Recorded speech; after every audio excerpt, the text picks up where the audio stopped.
পবিত্র ঈদুল আজহাকে সামনে রেখে সিলেটের সীমান্তবর্তী গোয়াইনঘাটের পর্যটন কেন্দ্রগুলোতে শুরু হয়েছে নতুন প্রাণচাঞ্চল্য।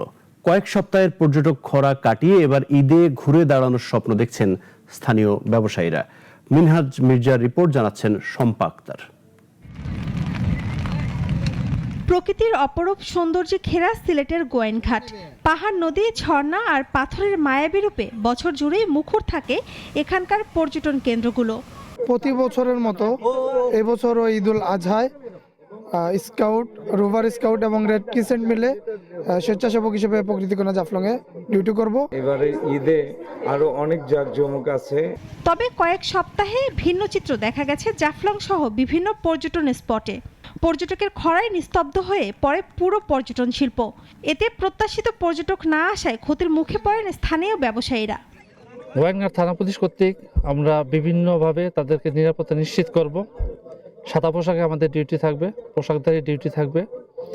পাশাপাশি highway police, traffic police, tourist police সহ বিভিন্ন পুলিশের সমন্বয়ে আমরা এই নিরাপত্তা নিশ্চিত করব। তবে ঈদুল আজহাকে ঘিরে আবারও চাঙ্গা হয়ে উঠেছে গোয়াইনঘাটের পর্যটন খাত।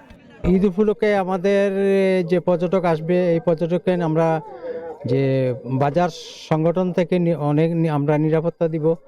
সাম্প্রতিক বৃষ্টিতে নতুন রূপ পেয়েছে গোয়াইনঘাটের পাহাড়, নদী আর দীর্ঘ ছুটিতে ভ্রমণ পিপাসুতে ঢল নামবে বলেও আশা করছেন সংশ্লিষ্টরা।